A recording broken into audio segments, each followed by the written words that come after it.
Welcome back to A.M.B. Garage. Now, some of you might have seen the more recent video that I posted where I went over basically every motorized bike engine and I discussed the pros and cons of each, the performance specifications, all that good stuff. And a lot of people asked what the difference was between the reputable sellers and like the basically identical engines sold on eBay and Amazon. And I thought that it deserved a separate video. So you might notice that there's reputable sellers, Smolik Performance, BicycleEngines.com, GoMax Industries, and CDHPower.com. Of course, there's more out there. I'm just forgetting them off the top of my head. And then there's the like kind of shady sellers, like whatever no-name sellers on eBay, Amazon, AliExpress, and you're basically just buying from like some random person. Now, as a prime example, I'm going to use the Firestorm 80 engine, which is the 4040. It's basically one of the most common engines out there. And you might notice you could buy it from BicycleEngines.com for like $200, or you could look across the pond at eBay or Amazon and find almost identical engines for like half the price. Heck, even less than that, I believe. But of course, there are very key differences. Now, first off, the cheaper engines, they typically have worse quality hardware. They strip out a lot easier. And the clutch pads are also different. They use the cheaper, like really hard ceramic clutch pads.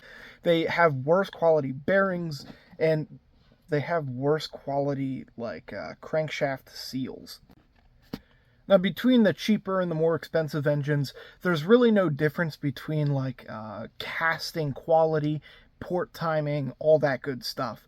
But there is one massive difference that I've not yet discussed. But the cheaper engines, they have a really bad crankshaft.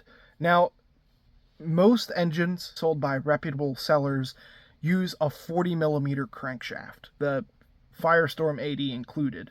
But the cheaper eBay engines, for whatever reason, they use a shorter stroked crankshaft, typically like a 36.5 to 38 millimeter. And when you have an engine designed for a 40 millimeter stroke, using like a 36.5 or 38 millimeter stroked crank, things just get crazy. Now, one blaring issue of the many is, of course, squish gap. Now, most of these engines, like the Firestorm 85, they'll come stock with like a 2 millimeter squish gap, which gives you just enough compression for the engine to run healthy. However, when you have a shorter stroked crank, you just add a millimeter and a half to that squish gap. So now it's too big, like you don't have enough compression, and the engine will run like garbage. So that's one issue.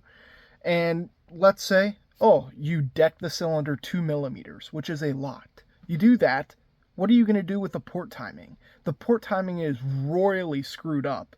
You're going to have crosstalk between the exhaust and the intake. The exhaust blowdown is going to be like ridiculous.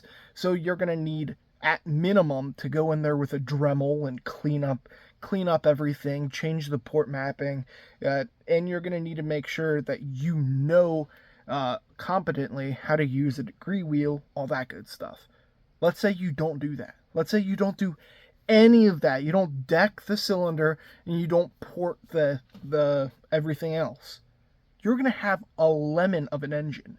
Like some of these cases that I've been talking to people on email and all that stuff, and they send me the specifications of their engines, pictures. I'm surprised that more people aren't having issues. Like the amount of, like, there's a guy that sent me a squish gap of his eBay engine that was like almost 5 millimeters. That thing is not going to be able to run. And if it runs, it'll run horribly. So that's a roundabout way of saying the cheaper eBay and Amazon engines are lemons. They don't have the right crankshaft, which basically makes the entire engine not run right.